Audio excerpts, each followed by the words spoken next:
You're listening to 107.3 FM, the Minutemen Talk Radio Show. They're like huge seed pods. With CT Rob, Darling. the Dark Frenchman, Steve. Oh, wee. And the Squid. On the Planet X Network, Arizona's independent political talk show.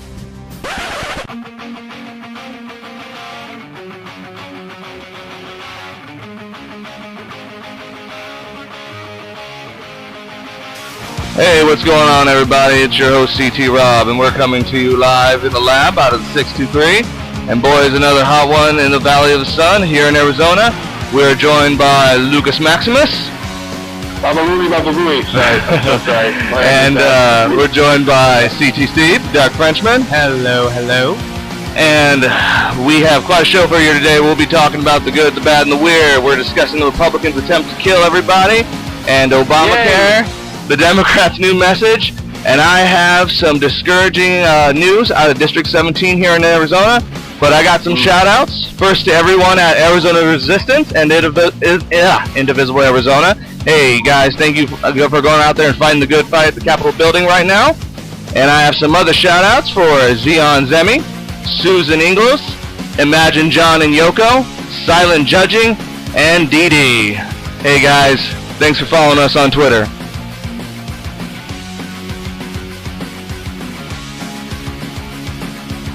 Alright, so how's everyone doing today? Pretty good. Doing good. Not dead yet. So, I think, you got to count your blessings. Oh, yeah, I agree. Alright, so let's have a quick recap. So, let's see here.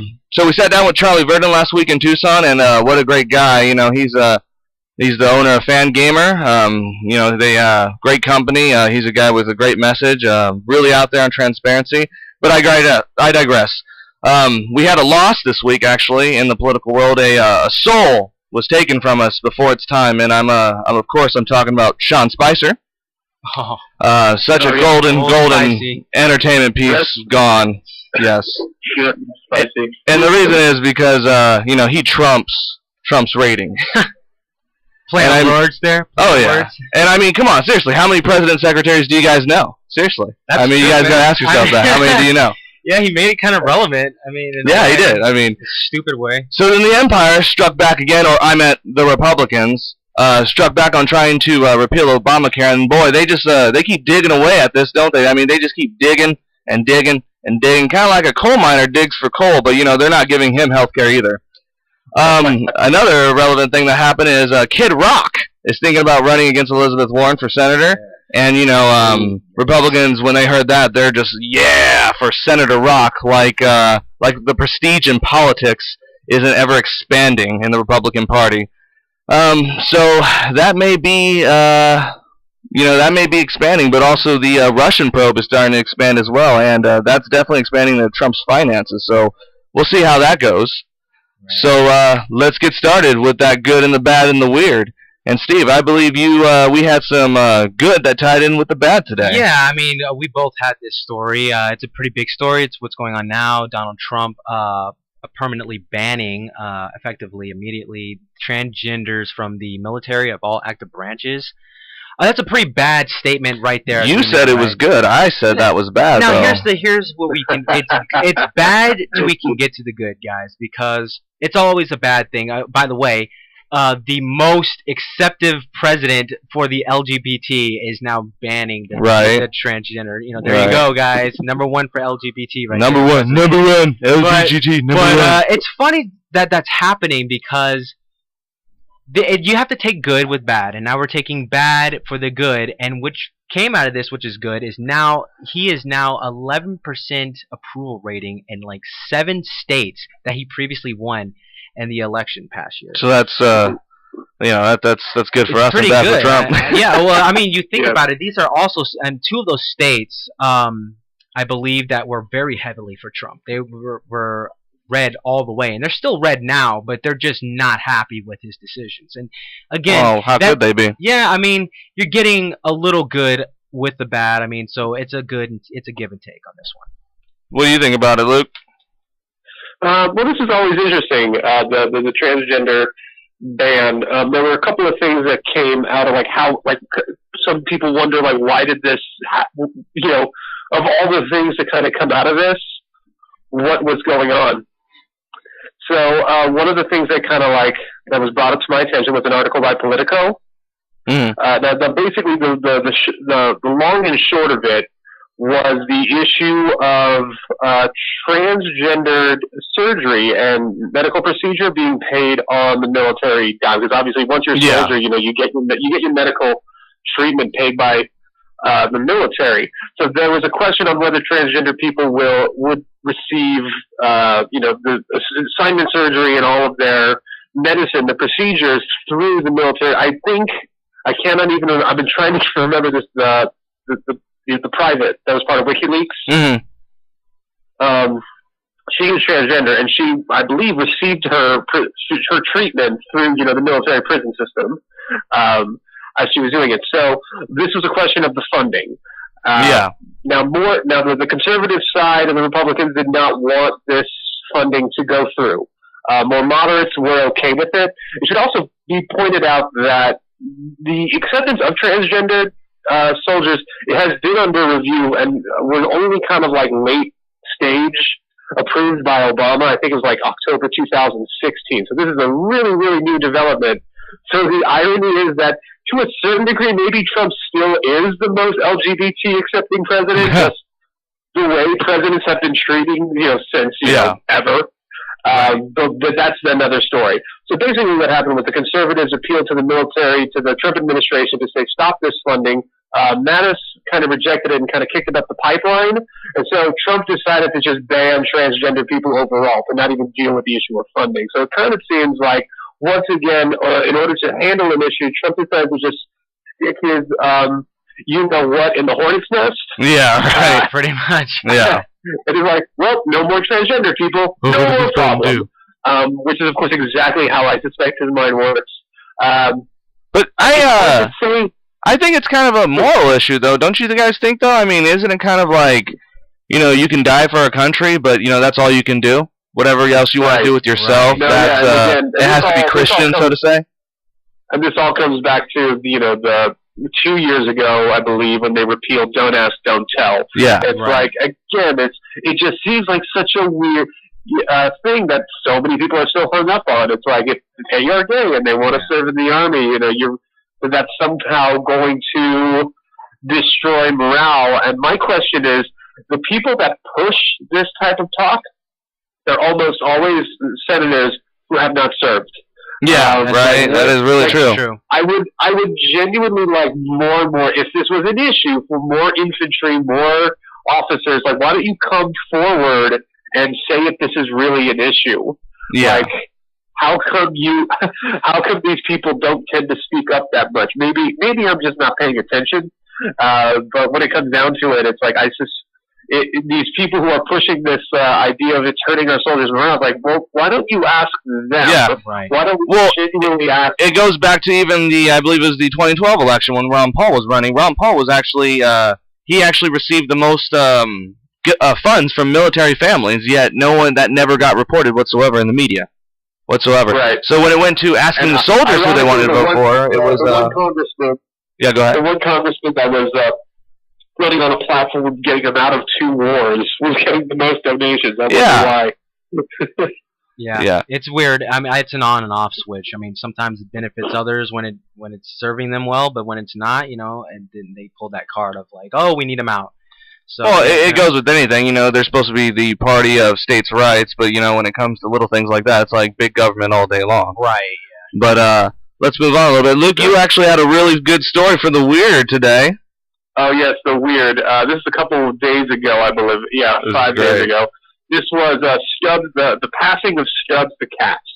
Now, I have a Wikipedia page open. Stubbs the cat has a full Wikipedia page. Stubbs, born April 12th, 1997 to July 12th, 2017, was a cat who was the mayor of Talkeetna, Alaska, from July 1997 until his death. Huh. Stubbs was described as a tourist attraction, having been flooded with cards and letters and drawing 30 to 40 tourists each day, which is like huge in Alaska. Yeah, that's a lot of people. That's more than most towns. Yeah, most of whom who had hoped to meet the mayor. Stubbs' position was honorary, as the town was only a historic district. Every afternoon, Stubbs went to a nearby restaurant and drank water leaden with catnip out of a wine glass or a margarita glass. Wow. Okay. That cat got treated like a mayor. So, exactly. In 1997, Marty Steck, manager of Nagley's General Store, found Stubbs in a box full of kittens in a parking lot. The owners were giving the kittens away. Steck chose Stubbs because he did not have a tail. Stubbs is widely believed to have been elected after a write-in campaign by voters who opposed the human candidates. But to NPR, the cat could not have been elected as a write-in candidate because the tiny town has no real mayor, so there was no election. Nagley's General Store doubled as Stubbs' mayoral office during his tenure. Stubbs was featured in an effort to protest the 2014 U.S. Senate race in Alaska, when people urged voters to write Stubbs on the ballot. So Stubbs could have been a senator. That's how prolific his career was. Stubbs was featured in a video criticizing both the Democratic and Republican candidates for Senate. Really? Voters have suggested. Some Stubbs owners have suggested that another family cat, Denali, may assume Tapnita's mayoralty. Now, of course, Stubbs, like any great political leader, was not without his detractors and did, in fact, face several threats on his life. On August 31st, 2013, Stubbs was attacked by a dog. He was placed under heavy sedation at a veterinary hospital 70 miles away in Wasilla, having suffered a punctured lung, a fractured sternum, and a deep wound on his side. A crowdsourcing page was set up to help pay his medical bills. Stubbs remained in the veterinary hospital for 9 days before returning to the upstairs room of the general store and was subsequently discouraged from roaming. Why is this not a movie? I know, right? This is better than Balto. That Mandela movie. Donations toward his care were received from around the world. The surplus was given to an animal shelter in the local veterinary Clinton. Other perils Stubbs escaped from, including being shot by teenagers with BB guns and falling into a restaurant. Shooting the mayor? Yeah, they were shooting the mayor. And also falling into a restaurant's deep fryer, which was switched off in cool at the time. Other exploits include having hitched a ride to the outskirts of Talkeetna on a garbage truck. So yeah, Stubbs, he live or die. Probably not as dynamic a mayor since Robert Ford. So Stubbs the Cat was an unofficial mayor of a tiny town of Alaska. That sounds like an Oscar movie right there, man. Let me tell you. It is. I don't know why that story's not more renowned and why they should actually re-vote Stubbs in, but as his ghost. Stubbs. They should. It should be pointed out that the population of Talkeetna, I hope I'm pronouncing that right, is about 876. Wow. So that got enough people to get behind it. Right. Good God. Yeah. That's incredible. Yeah, that's you could basically just get a whole bunch of people drunk one night and boom, you've got your electoral base. Yeah, exactly. I mean, that kind of goes hand in hand with what we kind of wanted to touch base on a little more, which is Sean Spicier. I mean, he can kind of be contributed to Stubbs the Cat. I mean, he's a guy that just kind of came out of nowhere. Well, he was an Easter Bunny. Because I know. Go ahead, Luke. There was always a really good point about Sean Spicier, was that we know who Sean Spicier is. When was the last time anybody cared about the press secretary? That's what I'm saying. Nobody, ever. Even under Bush, we almost never paid attention to the press secretary. No. Right? Yeah, that was the perfect time. It was always so it's how did we? I mean, granted, the press conferences would always have weird shit when Bush was trying to justify the increasingly wackadoo stuff going on, but we didn't. But it wasn't we weren't throwing the hate at the press secretary. How are they saying this? But Sean Spicier was kind of owning up to a lot of the things he didn't have to, because again, he's just the spokesperson. Right. I know. Yeah. Yeah. I got to give him that. He should do. There were YouTube channels dedicated to his press conference. Every morning, it would be YouTube Live, 3 channels YouTubing Sean Spicier's press conference. Yeah, it was crazy. It's really funny, but all right, let's move on a little bit. So I want to get into the Democrats' new plan and their so-called better deal. So with all the failed policies of the Trump administration, not to mention all the politics that you can play with the Trump the president being under FBI investigation, but hey, whatever. So the Democrats decided to roll out a new plan this week called the New Deal, and in it they they have some new platforms they want to go with. It focuses a lot on job creation through infrastructure spending, which Trump, already talked about that and already pretty much campaigned about that and fooled people on it. In some ways, their infrastructure plan is just like Hillary Clinton's. It only invests about $275 billion in infrastructure, but most estimates are saying we need a lot more than that. So they just kind of copy and pasted her plan. The one good thing they have in there is Elizabeth Warren plan, which is about the antitrust laws for big businesses. Another is the policies proposals to stop the skyrocketing cost of America's prescription drugs. But other than that, there's not much else. It seems like a pretty hollow plan, I guess is the word I would go to describe it. I want to get your guys' take on it. I mean, because there's really no good stance for single payer or Medicaid for all. Yeah. And, they talk about raising the wages, too, but, I'm getting really tired of always hearing this whole, let's just raise the minimum wage. Like, how about just raise it to a living wage? How about that? Mm-hmm. I mean, it's just keep, maybe if we raise it up this much, or if we raise it up this much, they'll be happy. But it's like, how about just make it a living wage, and then everyone will be happy. I want to hear your guys' take on this new message, because my personal opinion is, I don't know how many times we have to hear the death rattle in a party before it starts to actually die, but this is another huge one for me when it comes to the Democrats, is the lack of the party. And might I mention the lack to get behind any candidate whatsoever. Yeah. Even when they have the most popular candidate, which is Bernie Sanders, who just, who caucuses with their party, they still don't get behind him. Yeah. They tout him out there. When they feel like it, when they need him, they'll bring him out and get behind him and be like, "Hey, there he is." But you know what? That was well said. I got to say that it is a hollow statement there. I just feel like there's no filler. There's nothing that you're gonna like about it. It's just kind of a piece of paper with a title on it. Yeah, a new deal. And yeah, but a new deal. Like they're supposed to it's even in a sense pandering to Trump. The better deal, the new deal. Right. The deal for you, Mr. President. Here's the deal. But what is the deal? Explain it. Here it is. The deal is, Steve, we don't cut out the donors, see? There's no mention of big money in politics in this new plan, see? Because that doesn't exist, see? Yeah, that's why. It doesn't exist to the people that are foreign to not reading it. No, notice that, too, that there is no mention in any of this plan about getting rid of the big-time donors. They might as well be the Republicans. I mean, literally, I've already heard the Republican argument to this is, who needs the new deal? Well, we already got Trump as the better deal. Literally. Because Trump's already talking about half the things they are already talking about in this plan. And he's already fooled many people on this plan. Like his infrastructure plan is basically he wants to do contracts, for instance. So we're going to have tolls in some roads. Yeah. No, yeah, a lot of his infrastructure is kind of based around doling out these contracts, obviously to private companies, who will take the government money and then will try to make their money back with the nonstop expenses. So that's fun. Yeah, but especially when any meaningful infrastructure would have to be in the trillions. That's the level of spending we have to be looking at. Yeah.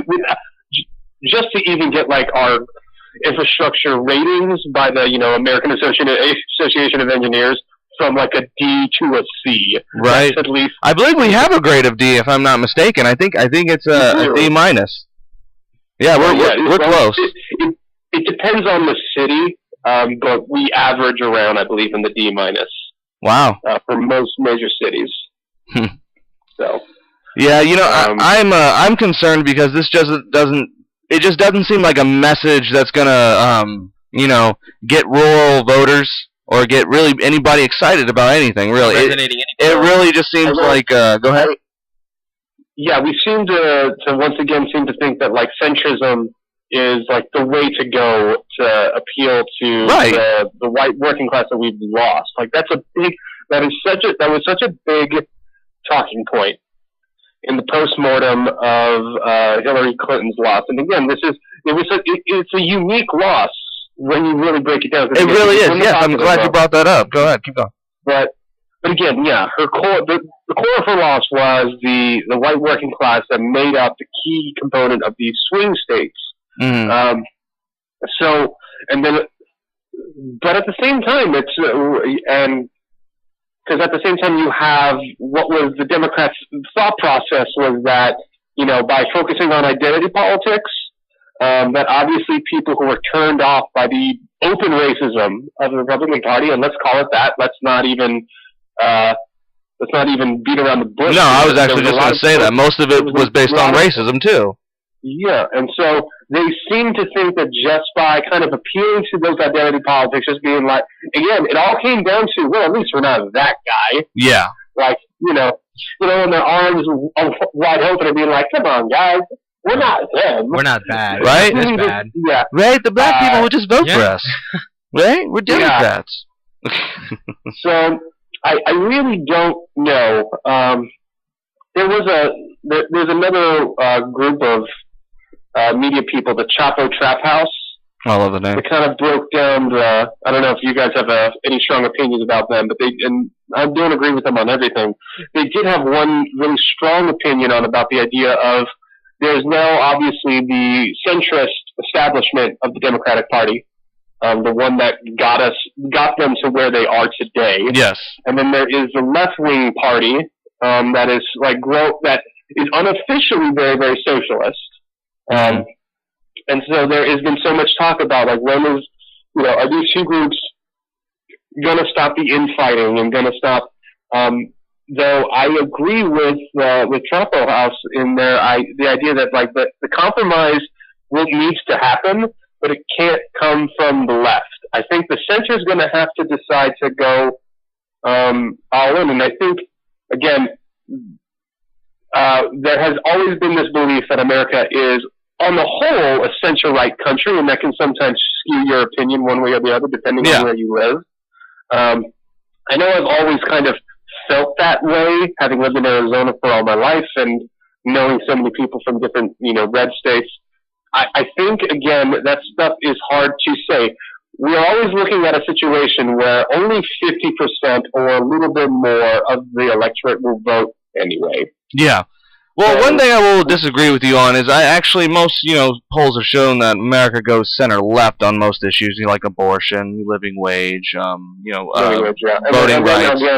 And then when it comes to things like with guns and national security, we tend to go more conservative. I think there's a lot more to it though than you're hitting it right on the head. But another thing I would say too is it's also the voting suppression too that's not helping out with the Democrats, and that's one thing they're not talking about right now at all. Sure.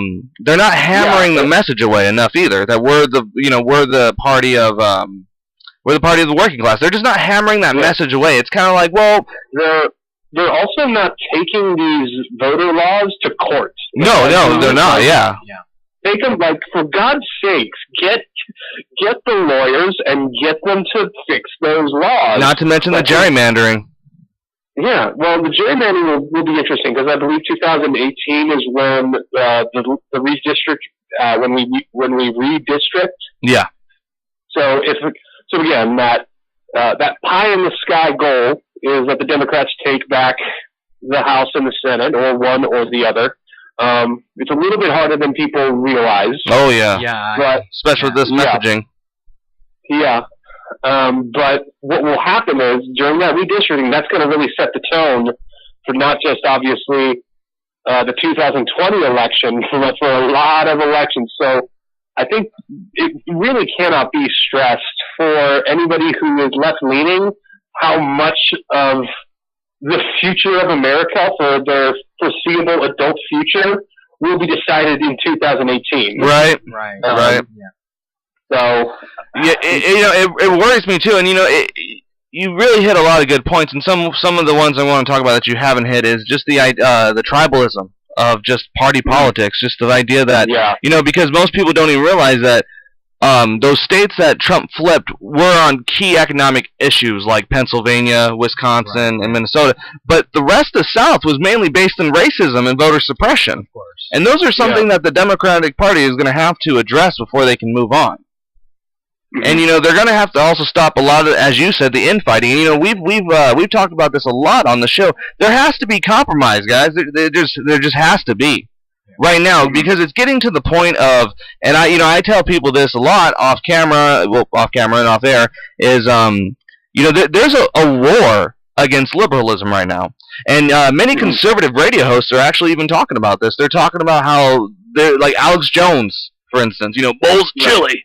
They're actually talking about trying to put civil war towards liberalism. And you actually have Republicans now that are like, yep, it doesn't matter. I want liberalism dead. I don't care if you're Democrat. Democrats need to die.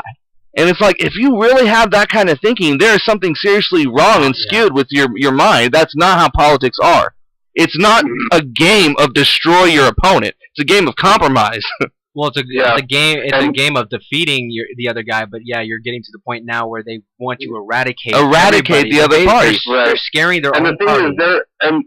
This thinking is riding on the momentum of Trump. Now, again, Trump is not a partisan by any means. He doesn't have any ideology to speak of. No. But what he did, of course, do.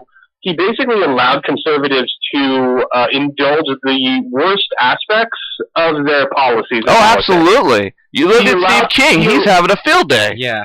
Again, the whole thing is like, and again, it all came down to the fact that the Democrats said, they go low, we go high. That was the whole thing. The basket of deplorables. It's like, these people are the nastiest group. They're indulging their worst, cruelest tendencies, and guess what happened? They won it.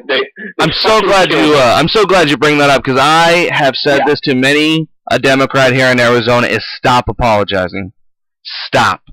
Stop apologizing for being a Democrat. Get strong. Start fighting back. When they go low, you go low too. You have to at this point. To that point. Yeah. You got to get dirty. You got to cheat a little bit. You hear what they do? They skew the words. They use things like entitlements and welfare to get people on their side. Oh, who wants to give those people entitlements? Who wants to give those people welfare? But we let them decide and dictate the atmosphere in politics, and that's also the problem too.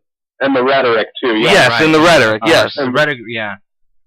Yes. It's been one of the bigger things is the rhetoric of this election. I mean, wasn't that pretty much the most decisive thing? We have a guy that pretty much was, a maverick, so to speak, if you want to call him that. But the guy that was kind of doesn't play by the rules. Shot from the hip. He shot from the hip. People like strength. They like strength. That type of just. He's unpredictable, and which makes him part of the common folk, because he's not like the establishment. That's why he got into office, because they believed in that fact so much. He said things that they have always wanted to say. Yeah. As Republicans. Let's just be honest. He said things they only dreamed of saying. Right. That's what they want. And they let him do it. They loved it. And they let him do it. They did. They should. And that's why I tell people, when I hear someone call themselves conservative now, I'm like, are you a conservative or are you a Trumpist? Because there is a big difference between being conservative now and being a Trumpist. Conservatives, you care about the financial stability of the country. You care about things that make sense financially. You're about the free market. You don't let it dictate the country, though. Right. You don't let it be the downfall of the country. You still have to have regulations. See, that's what I'm talking about, is they use things like regulations, and they just jump on that train and just smash it through everything to make you believe all regulations are good, when sometimes, in fact, you need some regulations on business. We talked about the Arizona, about the Land Buyback Act with the Indians here, how basically because of the free market, they are able to buy land and not have to pay taxes on it in Arizona or anywhere where there's residential. Yes. They do those kind of things. I think I mentioned this, I might have mentioned this last week, but it's like the way they view the free market is very much like the Force. in which the free market is the light side and regulation is the dark side.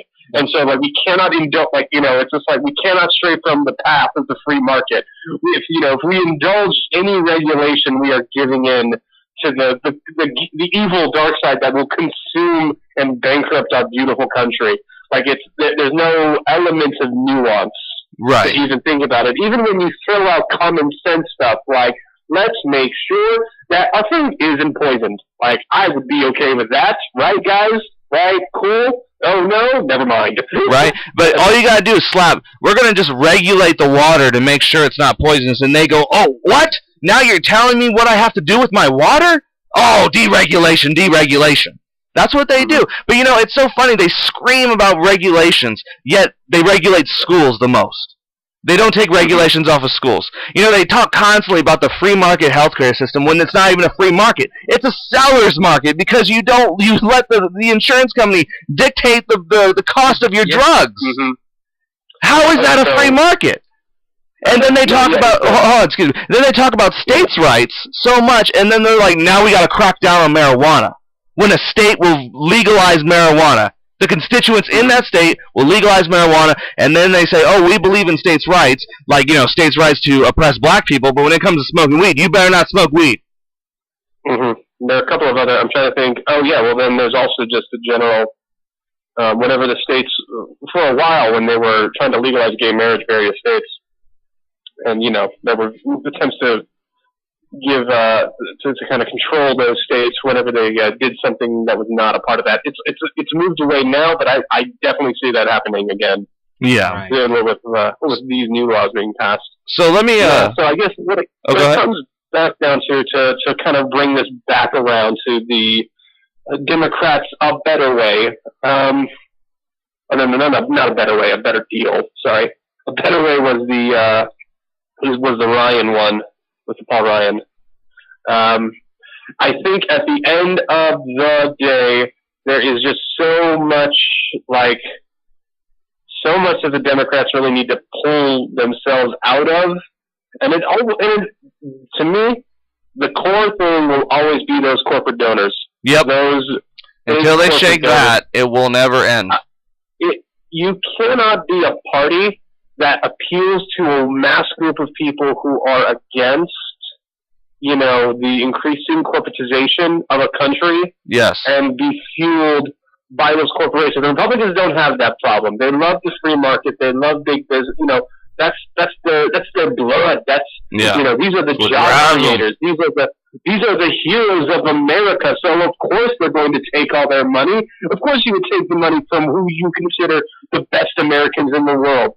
Democrats, on the other hand, it's like, let's not forget the sheer amount of donors from Wall Street that Hillary Clinton was on. You know, and the entirety of the Democrats' position had been Wall Street is hurting America. Yeah. You know, this is a party that is bankrolled entirely by a group of people they are claiming are hurting America. So either you are a bald-faced liar, or you are an ungrateful benefactor, which we know what the real group is. Yeah. But again, there's that harsh reality. Is like, where are they really going to get the money to hold their campaigns, though? Yeah, I don't see the DSA because the DSA has gained a little bit of more prominence thanks to Sanders, but definitely not to the level that various Tea Party groups happened after the rise of Obama. So, I would have to actually agree with you.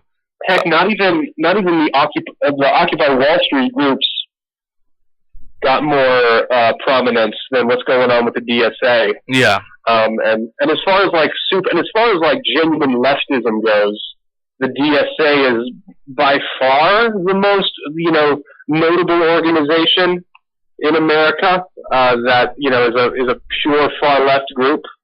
And yet I would argue, ask anybody who doesn't listen to this podcast, who the DSA are, and not get the most confused look on their face. Yeah. So we'll see. I mean, it would be nice if the Democrats would start really pushing for single payer again. Living wages. This is not. Yeah, and yes, also definitely living wages. Those are going to be again. That's always super hard because you can't have a.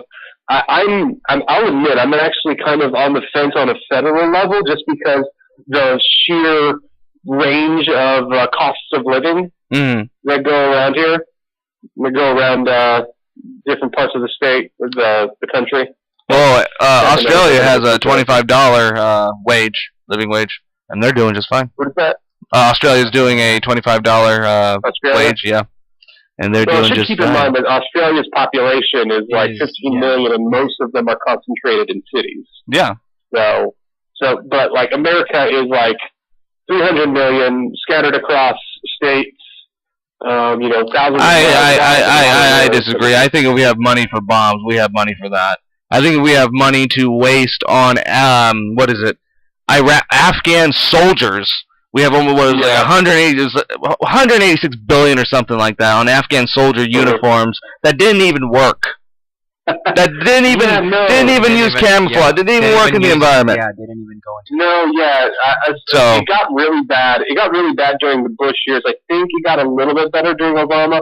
But like those are some stories that are really really fun. Yeah. When you look at all of the waste that went into all the contract deals of all these former generals that basically became lobbyists for arms. That became full-on lobbyists and approving grants for hundreds of millions of dollars for weapons and uniforms that either didn't get used or were so bad that they had to scrap them and start from scratch. Right. And of course, the Pentagon has never been audited before. Yeah. So. Well, whenever anything does come around where they do a little bit of an audit or even kind of do the books, they always find an enormous amount of waste. But I want to move on a little bit into Legislative District 17 here in Arizona. So a couple weeks ago, I told you guys about a gentleman who was running in that district with who was going to run alongside Jennifer Pollock.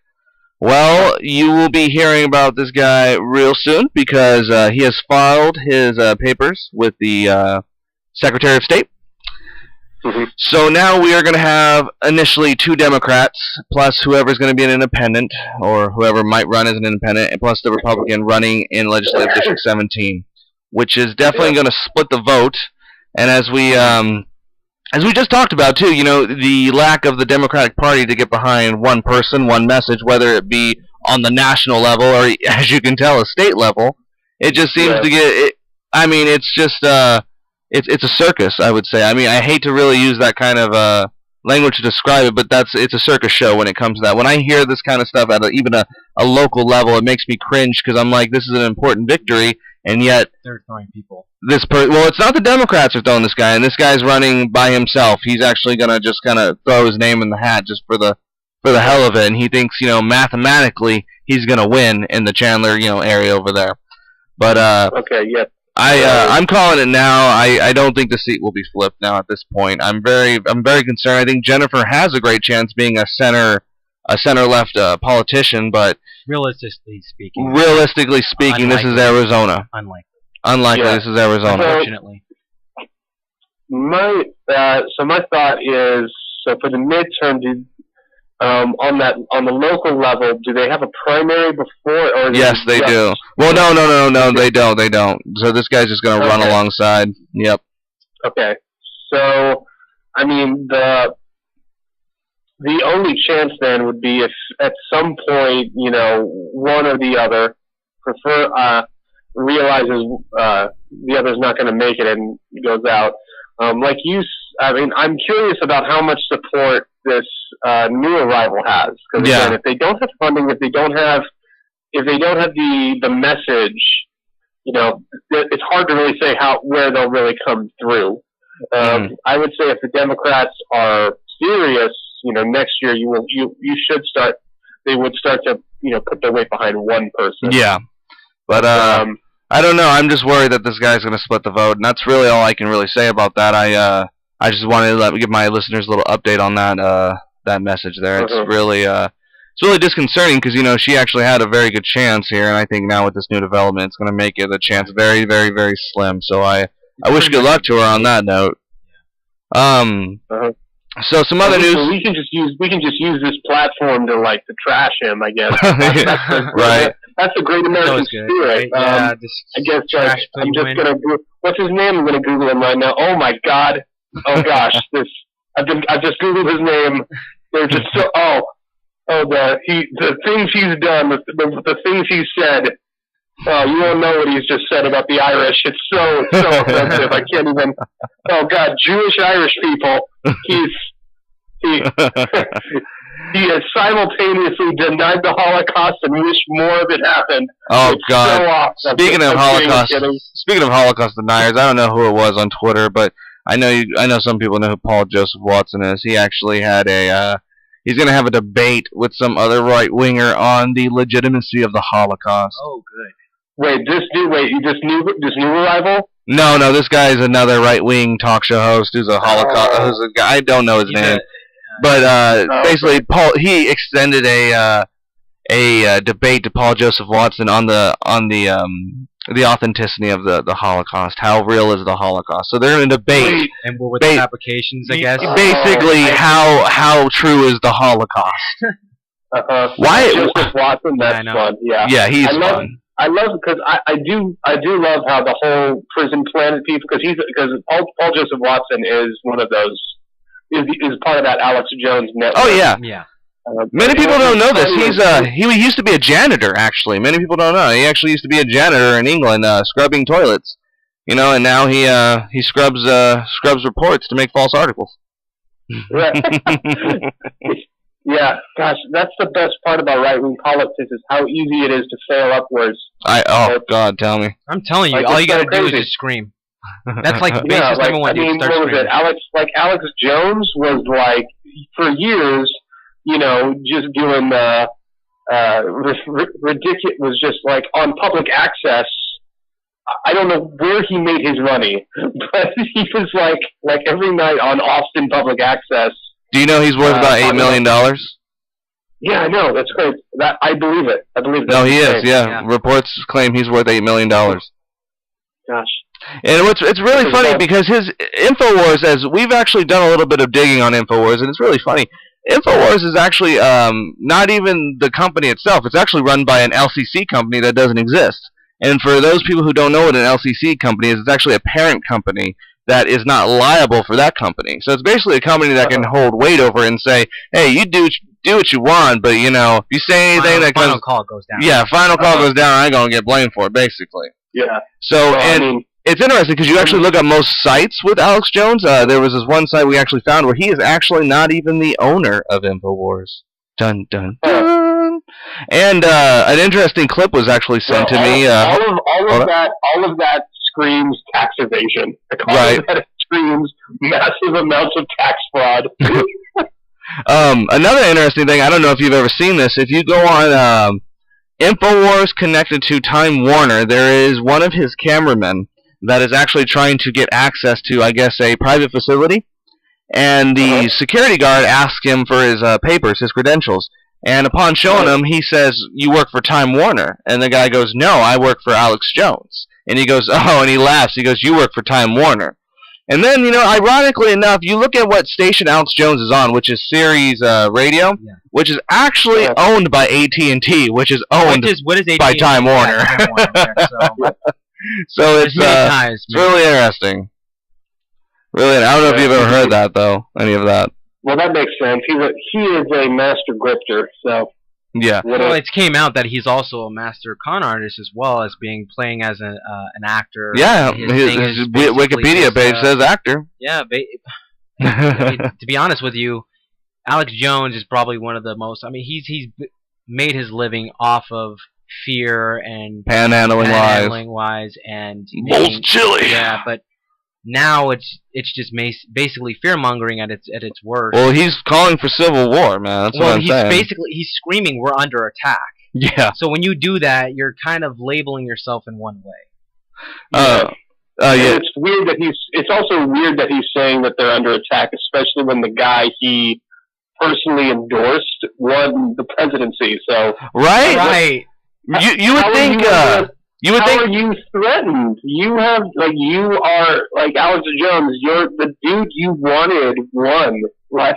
Yeah. Wouldn't you think? I heard two funny things this week. Wouldn't you think? Once Trump won, that was the end of the NWO.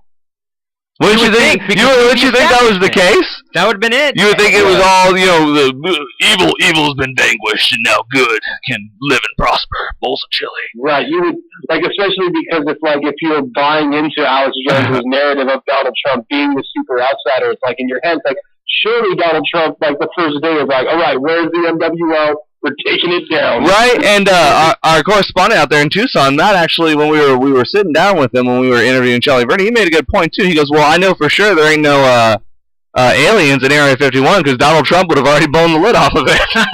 Right? That would have been the first thing. Aliens exist. However, though, I think there is a big conspiracy on that when it comes to him and his mouth about shutting up about that. But that's for another story. I don't think they personally share any black projects with Donald Trump. No. Well, if they do, again, I've said this before, if the president somehow tweets it out, blurts it out in any way, it's non-confidential. Oh, they saw that and they were like, no, we're not giving him anything. Just give him season 1 of X-Files, call it a day. They were. Put him in a dark room. They're like, this has all been top secret, declassified information presented to you in a dramatic fashion, Mr. President. It's so by Fox News. By Fox News. Dude, so he comes out of the dark room just dude, where is this Scully and Mulder? I need to speak with them now. They deserve medals. Both of them, tremendous. Save the planet. All of them. I love all the documentary films. So, moving a little bit to some more news home, Noah Dyer actually decided to run now as an independent. He announced this the other night on his YouTube channel. He finally announced that for many of those who don't know, we've had Noah on our show quite a few times. He's the independent running for governor against Doug Ducey. So now that means that it's going to be him versus Doug Ducey with Marissa Hamilton also facing off, and then whoever wins out of David and Steve Farley. So that's going to be probably the race. We've spoken about this subject many times on both of them, and how most of these Marissa Hamilton and Noah Dyer seem to be the most transparent candidates from Steve Farley and David Garcia. But you're going to hear more about David Garcia and Steve Farley than the other two because they're going to be pushing so much money into this race. Yeah, we're getting to that point where we're going to start seeing them, get things out. So. Well, Doug Ducey is sitting at 35% approval rating. Although, however, I think he's actually going to be getting a little bit of a boost because I don't know if you've heard about this. He actually is in support of the ACA. He does not want them to repeal the Obamacare right now. He wants a better plan. Yeah. And that's a play move. He's going to get. Yeah, I actually think that's a play move because him as a politician right now is so under fire for the voucher system here in Arizona. He's got to pull himself out. He's got to pull himself out of this hole that he's digging. Yeah. Just especially because with our giant, we have such a large retirement population that that just the 2 words Medicare cuts are political suicide here. Oh yeah. Don't even.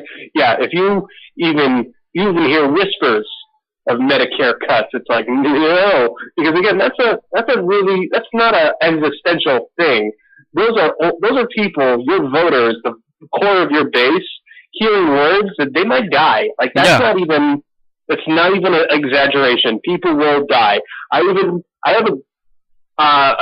a actor out in Arizona, very prominent one, really well respected in the community. He needs a blood scrub every 20 days. Mm-hmm. He needs regular blood scrubs.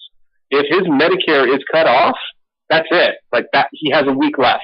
Yeah. If he cannot get that medicine, so it's then he's not that old, but that's what it comes down to in certain areas. It's that if you say Medicare is going to go away, that is a stone cold hard fact, and that's And you're seeing this around the country more right now. You're seeing a lot of the governors step forward and say that we actually don't want the repeal. We actually want to keep the ACA. We want to fix it. And you had John Kasich out there. Now we have Doug Ducey. There's a few others too. Again, Because again, when you're dealing with, I mean, some of the numbers, it's 19 million lose their health insurance, 20 million lose their health insurance. Yeah. A full repeal with no replacement is estimated to be 35 million. That's 1 out of 10 of Americans. That is something that will not be like ignored on a state level. That is something that you're gonna feel. You are gonna know someone who will die. Yeah.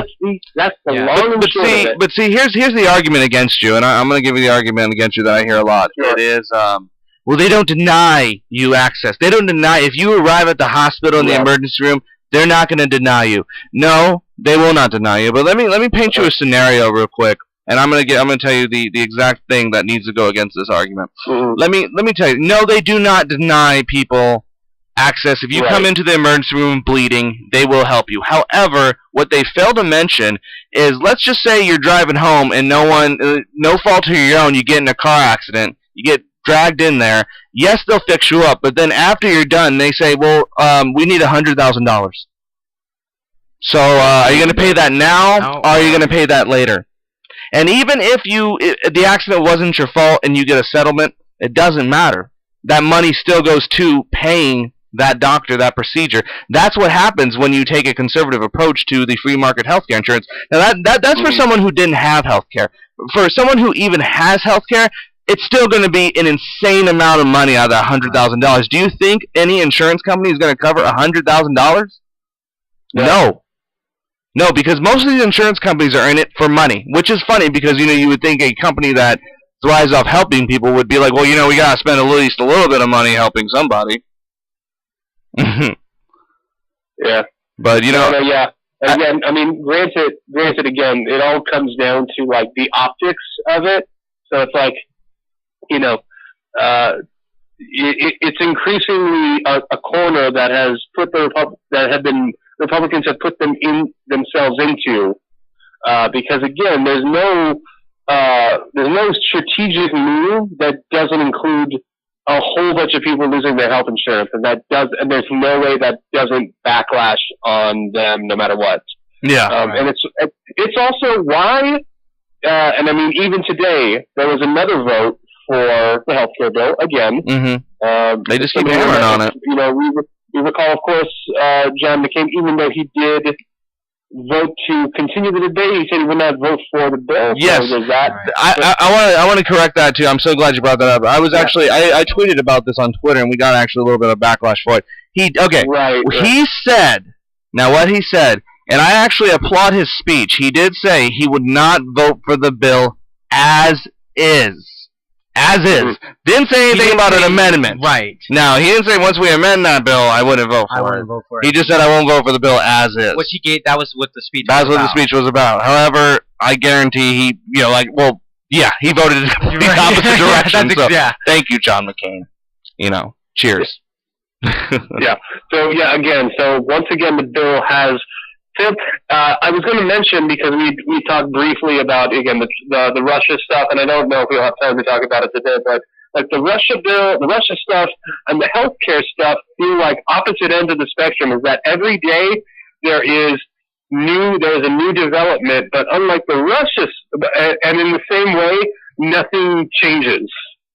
Like, every day there is a new development in the healthcare bill, and yet the bill still doesn't pass. And every day there is a new Russia development, and then nothing really happens in the Russia story. That's a good point. That's a very good point. I feel like we have to wait for Mueller's investigation at this point. I said this on a couple shows back, that at this point the Democrats need to lay off of Russia. We need to realize that it's not about Russia anymore, because, hey, we were right. We were all right. We were right. It was in plain black and white that the Trump administration colluded with the Russians to some degree. Whether you want to believe that full story or not, it's still right there in plain black and white. And, that goes hand in hand with what he said about his gender transparency thing. Real quick, just want to touch on that. There was an article out in Inquisitor today, or Inquisitor, blah, blah, blah, about how when he tweeted that transgender thing, a lot of his followers thought his Twitter handle was hacked, and that it wasn't real, that it was fake news. So even when that's why I say we gotta stop trying to convince the Trump supporters on the Russia, because it's not gonna happen. That's just not going to happen. But the whole healthcare thing, but that's just how much denial they're in. But the whole healthcare thing it goes hand in hand because, like I've been telling people, I personally feel they will not impeach him until this thing passes. If this healthcare does not pass, if they do not get the tax reform or the tax cuts for their donors, and they just see that Trump's Russia thing is just holding them down, they will start to move on him. But until then, until that spectrum changes of where we change some seats, we flip the House a little bit, it's not going to happen. It's not going to happen until the political spectrum changes. But I think the healthcare and Russia go very much hand in hand. And I don't mean that in the conspiracy sense. I mean that in a realistic sense. In a realistic sense. Like, the Trump administration is being drugged down by the Russia scandal right now. Yeah. And it's dragging the other Republicans down too. Yeah, it's drowning them slowly. Yeah, it really is. And when you're getting drowned, how long are you gonna? The island of defense for the Russia probe is starting to get smaller and smaller. Because remember what it was for a long time. There's no evidence of collusion. Yeah. Then Don Jr. tweets out his emails. Mm-hmm. That's pretty much evidence. And again, I mean, you're there. It's just funny how like every day there's just something else new about this thing, and it's just like, when is this just going? When is something actually really going to happen? I think I've heard rumors, and it's just a rumor, but I've heard rumors from my various sources that there will not be any revelations till 2018 midterms. Yeah. That's how long I'm hearing about this was going to take. But rightfully so. I mean, I've heard this argument presented, too, that many people don't even know how long Watergate took. Watergate actually took a very long time before Nixon ever got impeached. Mm-hmm. Well, yeah, it did. It's not like they really can, and they don't, and I don't think they want to give out too much information when they never won't move on it. Because, again, the Republicans won't move on the Russia story.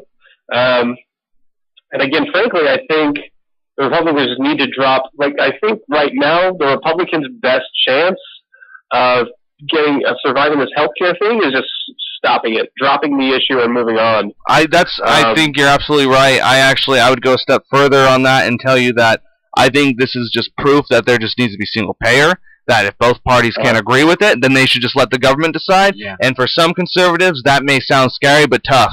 Because your police, your fire department, education is all governmentally funded too. Yeah, and so we'll see.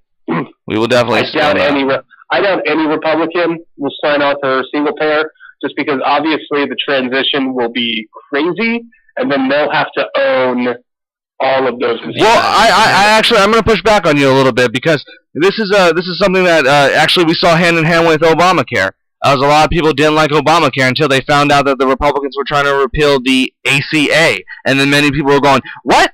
What do you mean Obamacare is the ACA? I didn't know that was the same thing. It's really funny. A lot of people, I hear that argument that Republicans have been elected to repeal Obamacare. I hear that quite often on CNN. No, they weren't. They weren't elected to repeal Obamacare. You know why? Because that was built upon a lie. Most people said this is a socialist bill, when it's not a socialist bill. It's a Republican bill done by the Heritage Foundation. It's the rebuttal to single payer.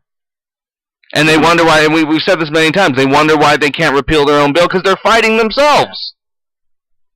Yeah. And I think, in a way, it's kind of ironic. It shows you hand in hand just how different the Republican Party has come, to where they're trying to kill their own bill.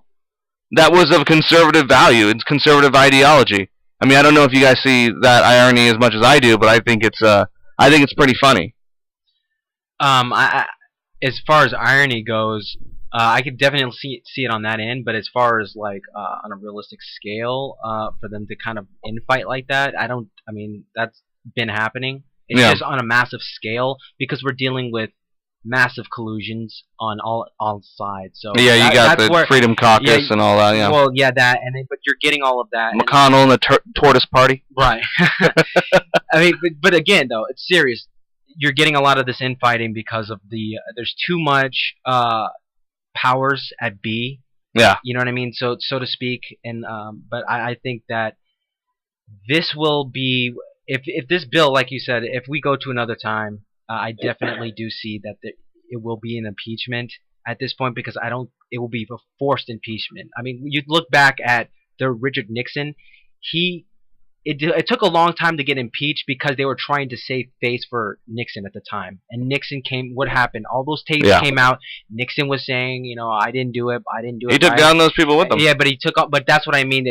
He did that as like a defense mechanism, which Trump will do when someone pulls the rug underneath. Well, if he fires Mueller, that's it. I think that he's plainly guilty. He wants Sessions to resign so Mueller can. But that's what I mean. He's doing it at that point where he's already got people's tails already, and it's just a matter of kind of taking them down with him when it comes.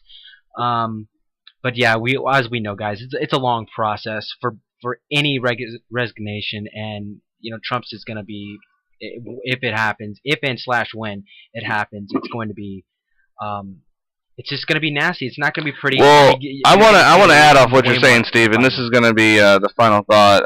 Do you got something else, by the way, Luke? You got any final thoughts for this show? No. Okay, well, I've said my piece. You said your piece. Okay, well, this is my final thought on the whole impeachment of Donald Trump, and I may have said this before, but I'm going to keep saying this, and this kind of goes hand in hand with the show today. Is Democrats don't actually want Trump to get impeached either. And I'll tell you why, because as we've explained, there is no message. There is a hollow shell of a party. You got a hollow shell of a party, and then you have a party that has been going along with this program, that has been going along with the collusion, that has been turning their heads away from all the corruption. Now, if Trump is impeached, the Republicans are going to get sucked into the black hole alongside him. But if he gets impeached, the Democratic Party is in no position to gain either. They'll just shatter, being as hollow as they are. Yeah, I agree. A lack of a message is a lack of a party. A lack of a leader is a lack of a party. Likewise, yes. The lack of a leader is also the lack of a party as well. I mean, what do they stand for besides the same old things that we've been talking about? They just adjusted it a little bit to make it sound a little more happier, nicer, flowery. But the message is still, a better deal. I'm with her. Stronger together. We got to push the boundaries. Stop using these things. You need to start using Medicaid for all. Or living wage. That would get people excited. Democratic Party, living wage. Democratic Party, Medicaid for all. Democratic Party, enhancing your voice. Stopping voter suppression. Those are the things they need. Something that sounds a little tough. Something that sounds a little fighting back. Yeah, not just, we're not the other guys. Because that hasn't worked. It didn't work in the last election. Right. It won't work then. It won't work now. So this has been CT Rob with the Dark Frenchman Steve. Yes, thank you. And with Lucas Maximus. Yeah, hello. And this is going to be the Minutemen saying we're going to catch you on the flip side.